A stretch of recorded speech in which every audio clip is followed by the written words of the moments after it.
Hola, hola, buen día, ¿todo bien? ¿Me escuchan? ¿Aló? Buen día, doctor. Sí, ¿Se está sí lo escuchando bien? escuchamos. ¿El audio se escucha nítido? ¿Está bien? Sí, doctor. Perfecto. Entonces vamos a seguir con nuestro avance de los temas que van a caer en el examen el día 20 a las 10 de la mañana. Ya está el cuestionario, ya está en la plataforma, todo. Y entonces ahora vamos a ver leptospirosis, que es el tema que nos toca.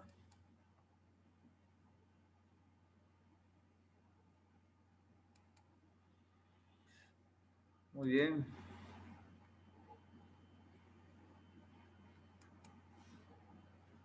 Aquí entonces está la leptospirosis. Fíjense que esta es una enfermedad de infecto contagiosa. Se le escucha hablar poco, pero en los medios médicos, en los medios hospitalarios, se ve bastante leptospirosis, ¿no? Muy bien. ¿Qué es la leptospirosis? Fíjense que la leptospirosis es una enfermedad transmisible que forma parte del grupo de enfermedades bacterianas zoonóticas. Es de amplia distribución mundial, su transmisión por lo general va a los animales, al hombre, de los animales al hombre y afecta a diferentes especies de animales y al humano en forma accidental. Entonces, ¿de qué podemos extraer de esta diapositiva? De que la leptospirosis es una zoonosis. ¿Cómo se define la zoonosis? Son enfermedades que sufren los animales y la transmiten al hombre. Entonces, en la cadena de transmisión usted va a tener, en el extremo izquierdo va a tener el agente etiológico. En el extremo derecho va a tener el huésped definitivo, que son estas especies animales que vamos a ver y que son las que en definitiva sufren la enfermedad. Y el hombre al medio sería el huésped accidental, o sea, por algún accidente o por alguna cosa no prevista, es decir, vamos a ver el mecanismo de transmisión y contagio, el hombre también acaba infectándose. Entonces, esa es la característica de la zoonosis. Si ustedes van al hospital animal ahí en el campo, en la ciudad universitaria, van a ver que ahí en el hospital animal de veterinaria, van a ver que dice Departamento de Zoonosis. Entonces ahí es donde se llevan todas las muestras de rabia, todas esas enfermedades que están dentro del grupo de la zoonosis.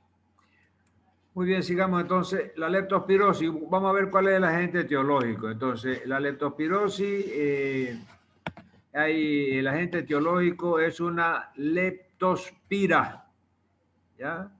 Que ataca, que es una bacteria del grupo se llama Leptospira interrogans. Es una bacteria aerobia, gran negativa, patógena para el ser humano y un amplio rango de animales, incluyendo mamíferos, aves, anfibios y reptiles. ¿Ya?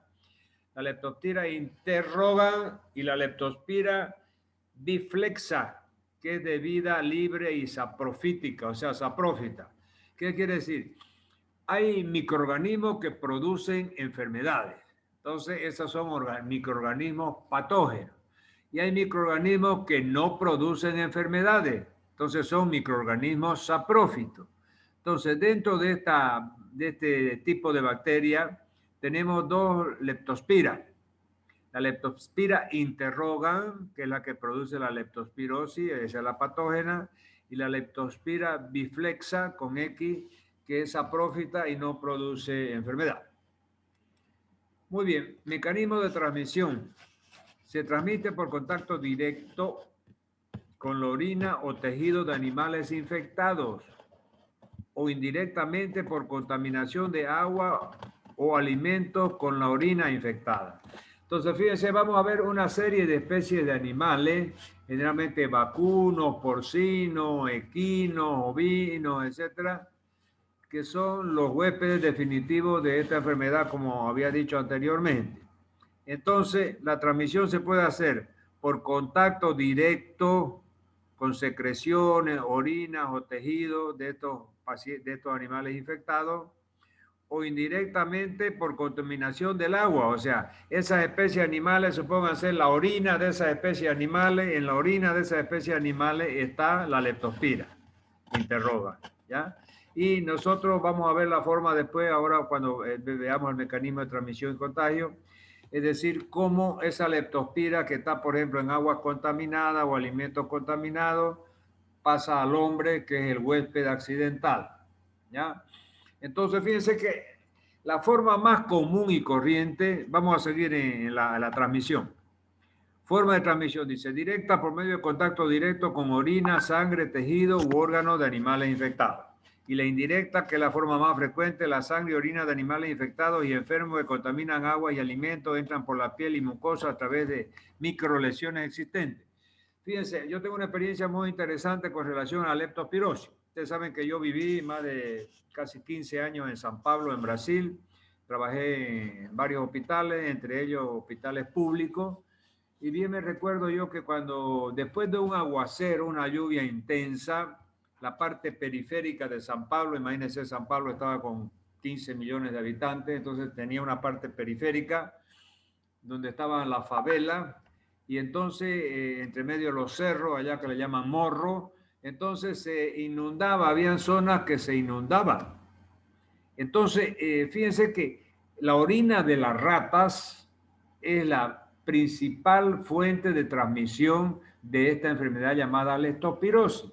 ¿Y qué pasaba? Por ejemplo, cuando venían esas inundaciones y mucha gente ahí salvando sus cositas, sus radiecitos, su televisión, su colchón, etcétera, con el agua a la cintura en esas zonas bajas donde se inundaba.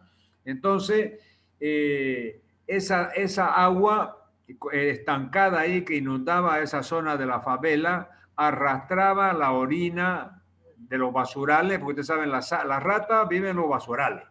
Es decir, si en donde no hay basura, no hay rata.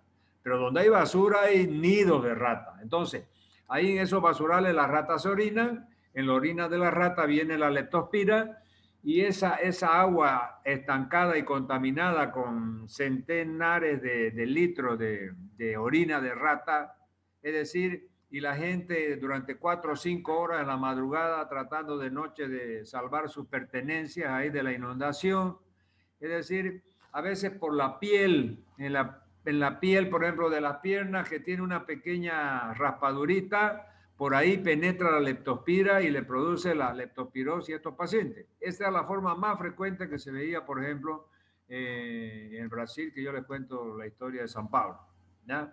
Aquí también la está describiendo, es la forma indirecta. O sea, la orina de la rata contamina el agua, esa persona después de una inundación o durante una inundación, estando 4, 5, 6 horas, vienen los bomberos, la defensa civil, viene a ayudarle a salvar sus pertenencias, y así es como ya nos avisaban a nosotros los hospitales que después de 2 semanas de esa inundación en esa zona, de esa favela, iban a aparecer muchos pacientes con leptospirosis. Muy bien, sigamos. La leptospirosis, entonces, la epidemiología, transmisión puede entrar en el cuerpo de los seres humanos a través de cortadura o abrasiones. Abrasiones son raspaduras que yo le decía, en la piel a través de las membranas mucosas intactas. Entonces, era lo que yo les decía, o sea, esa gente trabajando, bomberos, defensa civil, los dueños de las casas ahí con el agua a la cintura, intentando salvar sus pertenencias, sus colchones, sus radiecitos, su mueblecito, etcétera, y estaba durante muchas horas en medio de esa agua contaminada con orina de rata, donde está la leptospira, y así acababan contaminándose. Entonces, transmisión de humano a humano, relaciones sexuales también, fíjense que se puede, a través de las relaciones sexuales de humano a humano puede haber transmisión. La transplacentaria, que es la vertical de la madre al feto, y por la leche materna. La orina de los pacientes con leptospirosis debe ser considerada infecciosa. Seguimos.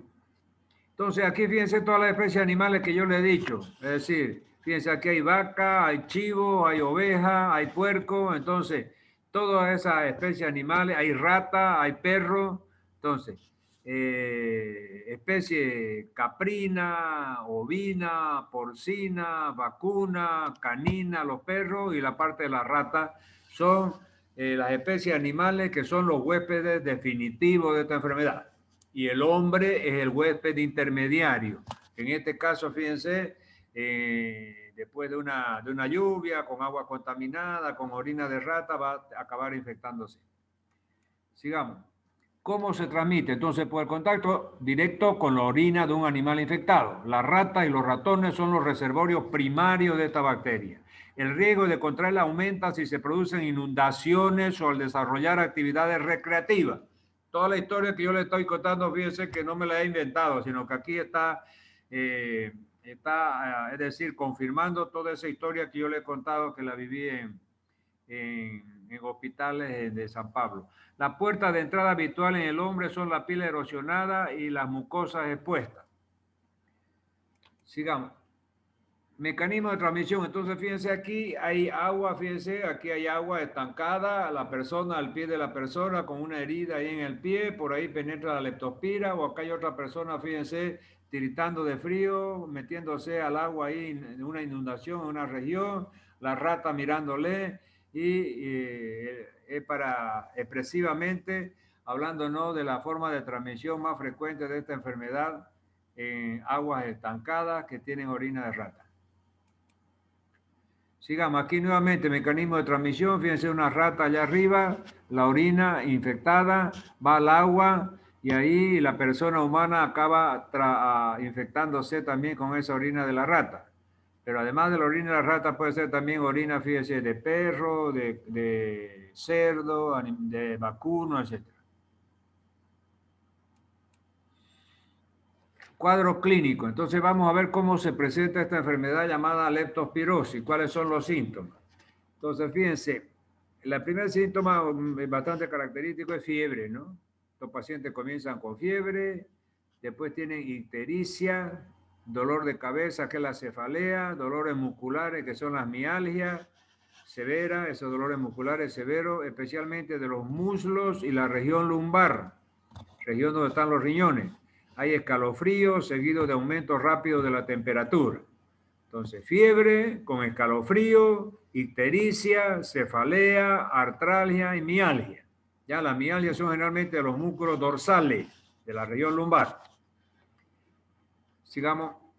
Diagnóstico clínico, sigamos, de la leptospirosis. Entonces, fíjense que aquí está la tríada diagnóstica. Ictericia, fiebre recurrente de 39 a 40 grados y hiperemia conjuntival. Entonces, fíjense que la conjuntiva del ojo, esa parte blanca ahí, está media roja. Hay hiperemia conjuntival, que se llama sufusión también conjuntival, más se la conoce como hiperemia, o sea, enrojecimiento. Fiebre alta de 39 a 40 grados que va y vuelve, y la ictericia, que ya hemos visto que es el color amarillento que se ve en la conjuntiva del ojo, palma de las manos y mucosa bucal, debido al aumento de un pigmento biliar llamado bilirrubina. Seguimos. Siempre en el diagnóstico. Entonces ya vamos a ver la parte laboratorial en el diagnóstico. Es decir, ya hemos dicho que el 50% del diagnóstico se hace con el interrogatorio del paciente y con el examen clínico. Entonces, después que usted interroga al paciente, le hace la anamnesis al paciente, es decir, interrogándolo sobre sus síntomas, lo que siente, sus antecedentes personales, sus antecedentes familiares, y después le hace el examen físico, ocultándolo, palpando abdomen, tomando temperatura, tomando presión, etcétera. Ahí ya usted como médico tiene más o menos la hipótesis diagnóstica asegurada en un 50%. Y ese otro 50% para usted confirmar su hipótesis diagnóstica ya va a venir con el resultado de los exámenes que usted le pida.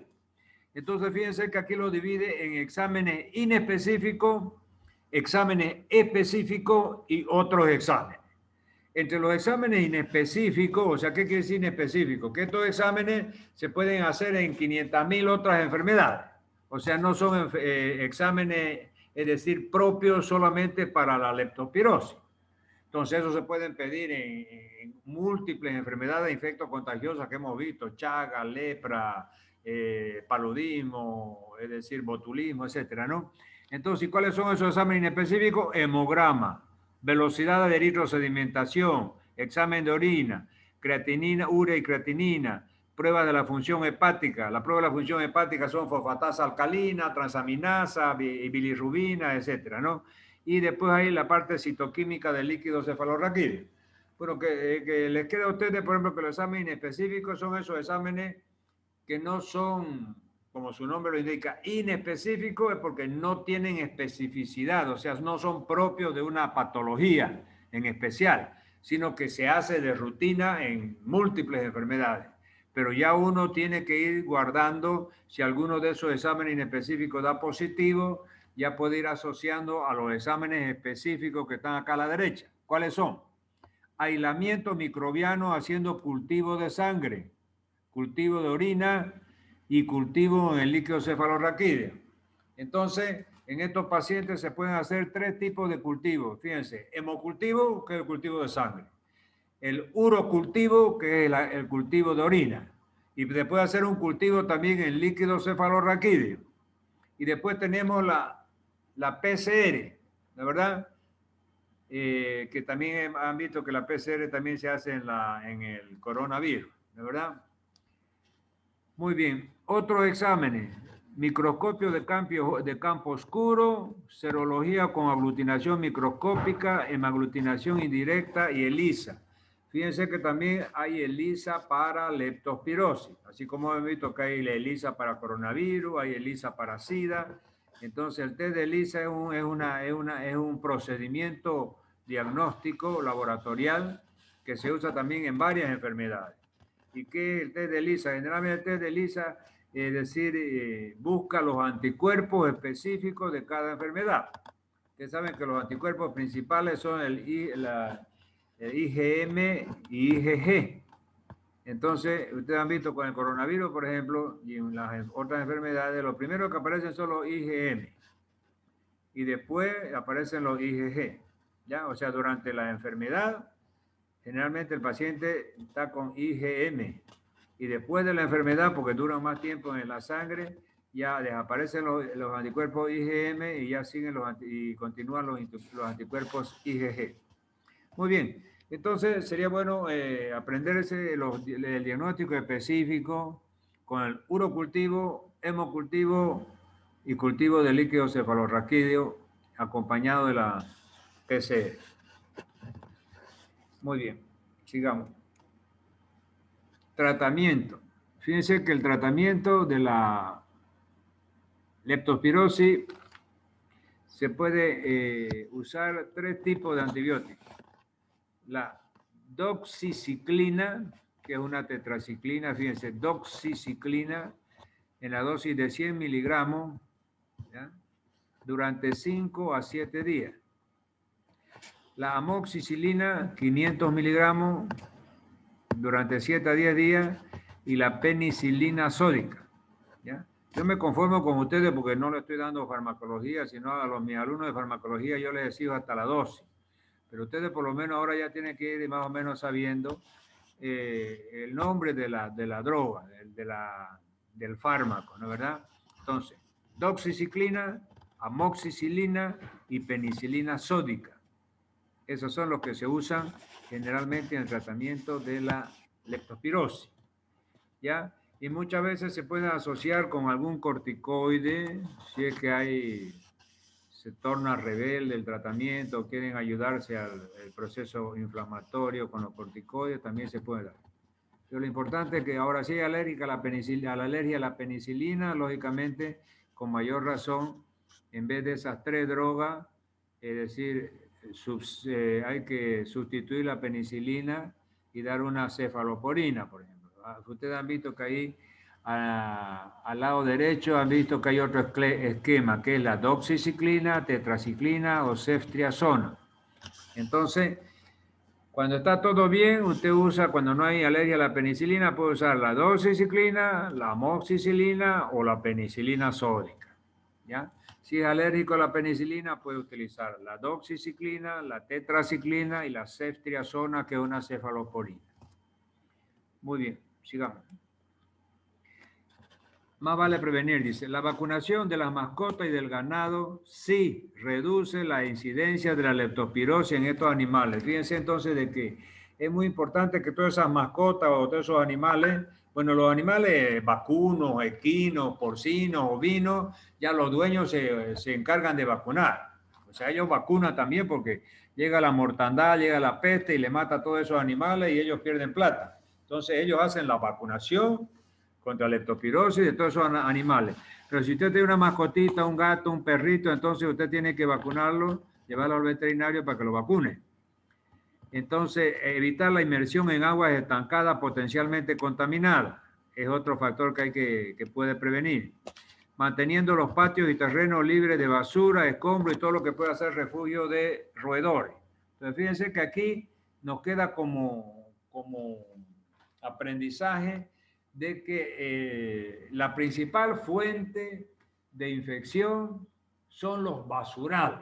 Entonces, ya hemos aprendido de que no adelanta, porque usted no puede matar las ratitas con trampitas o todas esas cosas, ¿no? Es decir, la rata hay que prevenir su reproducción evitando los basurales. ¿Y cómo se evitan los basurales? Haciendo un buen manejo de residuos sólidos, que es el tratamiento de la basura. Entonces, cualquier pueblecito más chiquitito que hay, hasta ciudades con millones de habitantes, tiene que tener un servicio municipal de recojo de basura perfecto y completo. Eso va a permitir de que no hayan los basurales, porque aquí hemos visto hasta el cuarto, quinto anillo hay un recojo de basura más o menos, pero después hasta el décimo, duodécimo, undécimo anillo, allá hay unos basurales que son unos cerros de basura. Allá no aparecen los camiones de la alcaldía ni por asombro. Entonces, imagínense, donde hay basura y con restos alimenticios hay rata, y donde hay rata hay leptospira. Entonces, el primer dato sólido que tenemos para prevenir la leptospirosis es acabar con los basurales. Acabando con los basurales, ¿cómo se hace? Hay que tener un buen recojo de basura, hay que tener un buen tratamiento de la basura. El nombre técnico es, hay que hacer un buen manejo de residuos sólidos. Ese es el nombre técnico que se le hace al manejo de la basura. Entonces, no habiendo basurales, no va a haber rata. No habiendo rata, o por lo menos se va a disminuir pues el 90% de las ratas. Entonces, disminuyendo la población de las ratas, acabando con los basurales, entonces ya tenemos el 80% de resuelta la situación de la leptospirosis. Muy bien, entonces aquí manteniendo los patios y los terrenos libres de basura, escombros y todo lo que pueda ser refugio de roedores. Fíjense que aquí está dando énfasis en todo eso que acabamos de decirle, ¿no? Muy bien, leptospirosis humana, acciones preventivas, evitación de la contaminación. Entonces, ¿cuáles son los contaminantes para que hayan esos animales huéspedes definitivos y que contaminen los alimentos o las aguas y haya la leptospirosis? Entonces, los principales contaminantes para que exista la leptospirosis es la orina animal. Entonces, ¿cuál es la medida que se tiene que tomar para que esa orina animal de todas esas especies animales no contamine las aguas, los alimentos, etcétera? Hay que tener un vertimiento y tratamiento sanitario de la excreta animal. O sea, donde hayan esos animales, ya sea en gran cantidad, ya eso lo van a hacer los veterinarios a pedido de los dueños, o uno con sus mascotitas en su casa. Entonces, tener un lugar donde viertan esas orinas y esa excreta estos animalitos, si fueran, es decir, animales caseros, ¿no es verdad? Las mascotas. Entonces, qué sé yo, a los gatitos hay que ponerle, pues, si es que viven en departamentos y no tienen patio donde hay tierrita, hay que ponerle una caja con arena ahí para que orinen y hagan su materia fecal. Y tienen que limpiarlo periódicamente eso para que no contamine, es decir, la orina con esa leptospira, ¿no?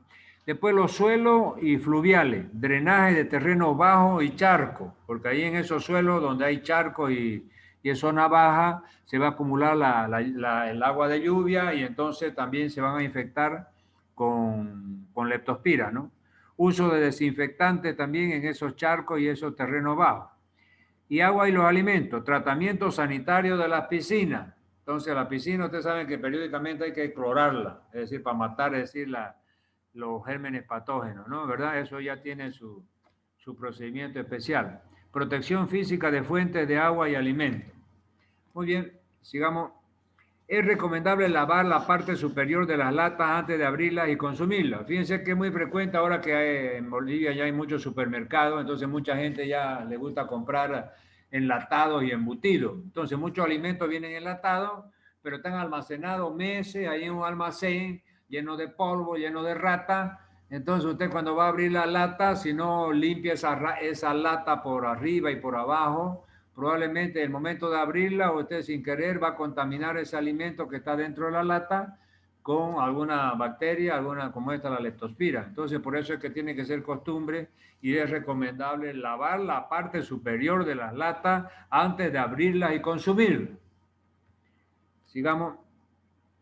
Prevención, ¿cómo se puede evitar la leptospirosis? Entonces, la enfermedad se evita a través de la buena higiene. Lavar bien los alimentos con agua clorada en la medida adecuada. Lavar las latas de metal, sardinas, salchichas, cerveza, refrescos, etcétera.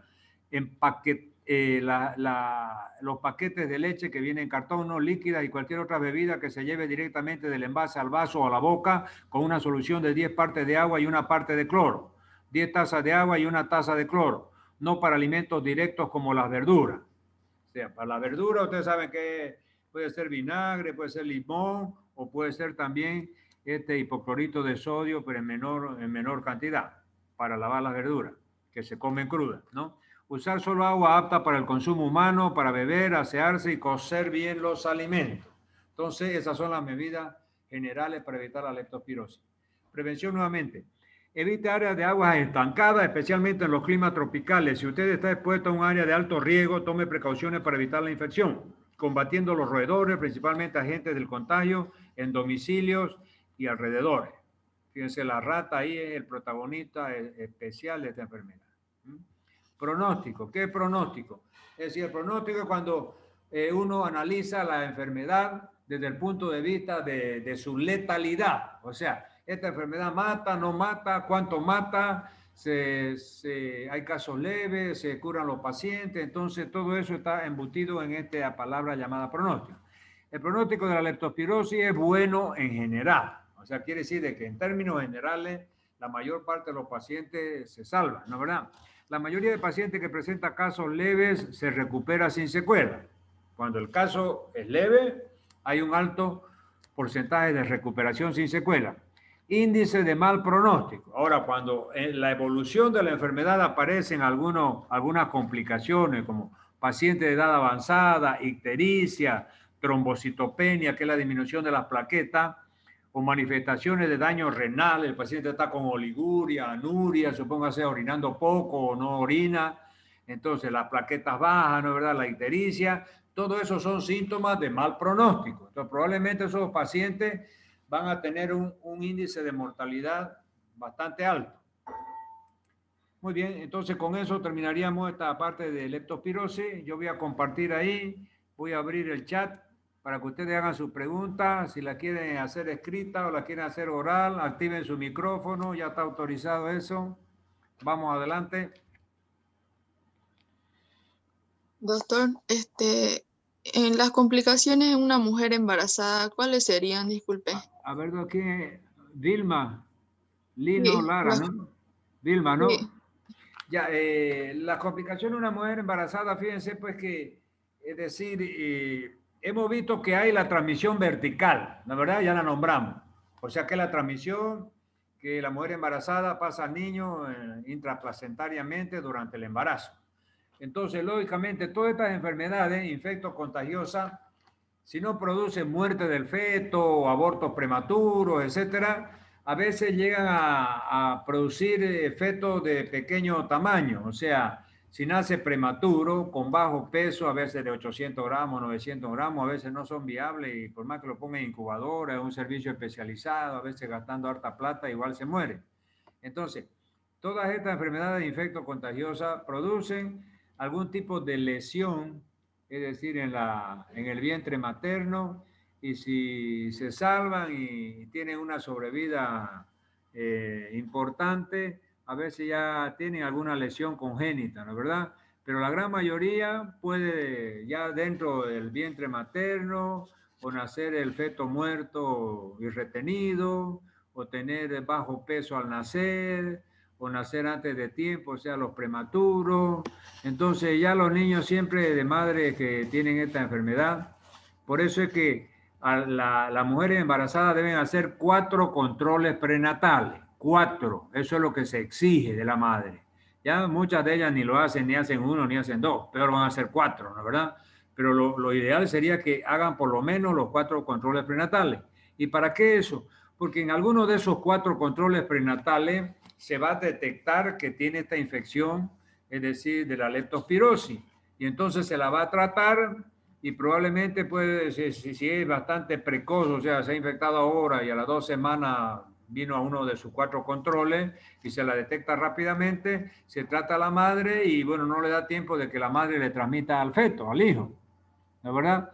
Entonces, porque siempre hay algún problema, como les digo, o parto prematuro, o niños con bajo peso al nacer, o niños que vienen ya con alguna lesión ya definitiva en algún órgano. Entonces, la expectativa de vida a veces ya se complica en estos nichos cuando tienen la transmisión completa en el vientre materno. ¿Está bien? Gracias, doctor. Muy bien. Otra preguntita.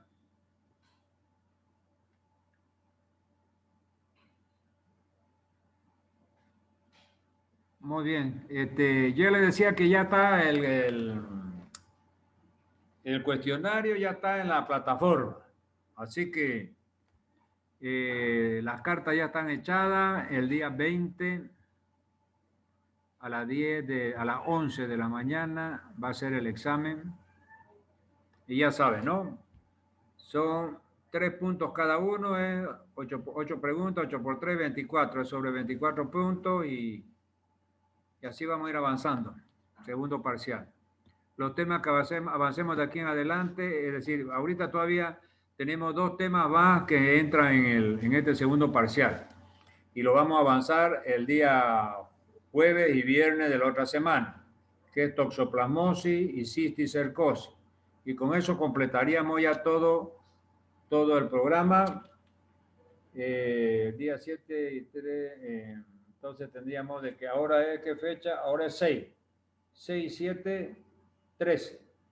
El día 13, que cae un viernes de la próxima semana, damos el último tema. El día 12 damos toxoplasmosis. Y el día 13 damos cisticercosis. Y ahí ya tenemos todo el temario completo.